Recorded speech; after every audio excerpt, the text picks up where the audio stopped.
Welcome back, everybody. Joe here for part 6 of our ICND1 blueprint analysis. So diving right in here, the good news is some of this stuff starts to get a little bit redundant with a few of the topics we've talked about before, and of course some new stuff as well. So 6.0, network device security. 6.1, we've got configure and verify network device security features. Device password security, I'm going to take that to probably mean, well, pretty much anything to do with passwords. So this is going to be things like setting up a username and a password on the local router database. So that's your username Joe, password Cisco, or username Joe, secret Cisco type of syntax there. Things like putting a password on the console line. So you're going to go to your line con 0 and do a password Cisco there, putting a password on your VTY lines for Telnet and SSH. So line VTY 0 space 4, and then putting the password Cisco or whatever you'd like it to be under there. Couple different kinds there. Enable secret versus enable. So we have two different ways to set the enable password on our routers. We can say enable password Cisco or enable secret Cisco. Basic difference there is that when you use enable secret, the password will be encrypted in the running configuration as opposed to in plain text. Okay, if you just do an enable password, it's going to by default be in plain text.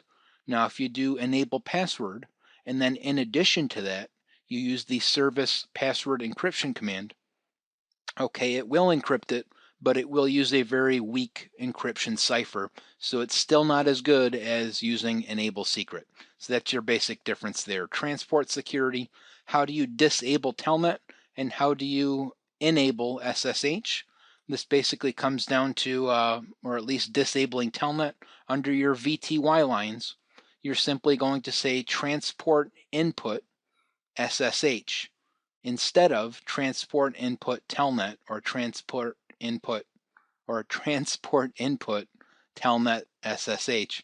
So in other words, whatever you put under transport input on the VTY line, those are the protocols you're going to enable. So that's actually a one-liner. Enabling secure shell is a little bit more of a process. There's probably 3 or 4 things you need to do there. You're going to need to set a domain name on the router. You're going to have crypto keys generated. There's a command for that. And you're going to have to do a transport input SSH on the VTY line. VTY security is pretty much what we already discussed with the passwords. Physical security is going to have to do with having a little bit of knowledge about physical security itself, as far as keeping your routers and your devices locked away in rooms where only the right kind of people can get to them, as well as probably things like the exec timeout. Okay, so that's going to involve how long can a user be logged into the router and idle without it kicking you out. So if you have an exec timeout, say of 60 minutes on the console line, if someone's plugged into that console line for 60 minutes, maybe they're working on it and they go to lunch or something and walk away, the router will automatically kick you out. Now you can set that exec timeout on the console or VTY lines. Service password, this is talking about that service password encryption I was talking about. So it's actually service password -encryption is the command from global config mode, and that's going to encrypt any plain text passwords in your config. Now, like I mentioned earlier with enable password, even with service password encryption, some of these things that are encrypted use the older style hash, which is easily crackable, so still be careful about that. Describing external authentication methods, this is going to have to do with understanding what if you don't want to log into your devices with a local username and password. Maybe you want to keep the username and passwords off on a server somewhere in a database. So these are going to be things like the TACACS protocol and the Radius protocol. So you're going to want to know the basics of those things and how those protocols work. Okay, moving on to 6.2 is pretty much all about port security. So this is a feature on our switches that we can enable that limits or helps us limit really what and how many devices are allowed to plug into a particular switch port. Now there's all sorts of features with this. We're not going to get into all these. I do have a great blog article on this I'll link to in the description of the video. And I believe I have a video on basic port security as well. I'll track down for you guys as well. Okay, sticky MAC address. That has to do with when you're configuring port security, you can set it up so that instead of manually specifying a MAC address, you can have the switch port actually learn a particular MAC address that's plugged into that port, remember it, and then put it into the configuration for you. MAC limitation has to do with setting up port security to determine how many MAC addresses we want to allow on the port. Okay, by default it's going to be 1. We could make it 2, 3, whatever it is we want to do, but we can put that in there. Static and dynamic, we can statically define specific MAC addresses we want to allow, or we can dynamically learn them. Okay, now our violation modes, this is one of those that is very kind of strange on the blueprint. I feel that it's very poorly worded. What this means is that, first of all, violation modes means what happens when we violate the port security policy. So maybe we say we only want to allow one MAC address on the port and a second MAC address shows up. So what do we do? Now there's really 3 different modes we can configure. There's the mode shutdown, which is the default. If we leave the default shutdown mode, what happens is the port actually goes down into error disabled state. Okay, so basically you could say if you use this mode, the default, then the action that happens as a result of that is the port goes error disabled. Okay, now the second mode we have is called protect, and the third mode we have is called restrict.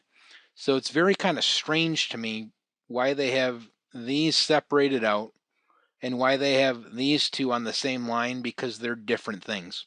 So again, we have 3 modes that you can actually configure when you do this. You have shutdown, which error disables the port. You have the protect mode, and you have the restrict mode. So that is a little bit confusing, the way that they decided to word that there. How do we, or why should we shut down unused ports? That's pretty self-explanatory.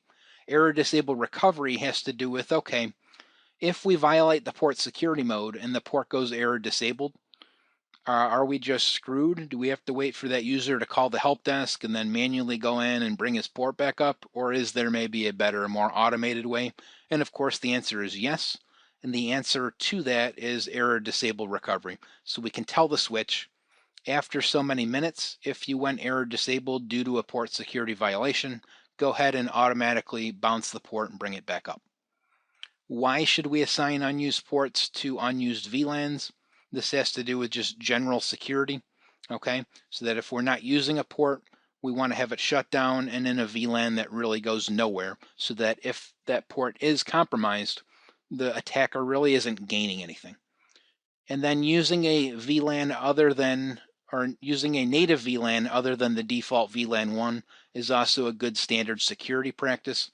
This has to do with the fact that pretty much everybody and their brother knows that the default native VLAN is 1, and there are a couple of very specific attacks that could potentially be launched against you if the attacker knows the native VLAN and they're using some sophisticated techniques that are a bit beyond the scope of ICND1, like VLAN, what am I thinking of? VLAN hopping attacks. Okay, so for purpose of ICND1, I would just know not to do it. Okay, you don't want to use VLAN 1, and you should probably change that on your trunks. You can read more into that if you'd like. 6.3 and 6.4, again, we're back to ACLs, which we really have already covered in previous videos. It's a little bit all over the blueprint here, but we're saying we need to configure and verify ACLs to filter network traffic. So this is going to be a case where maybe we are given a network requirement, like on this particular router, we want to block telnet traffic from going from network A to network B, in this direction, those kinds of specifications, and you should be able to come up with an access control list to meet the requirements of the task.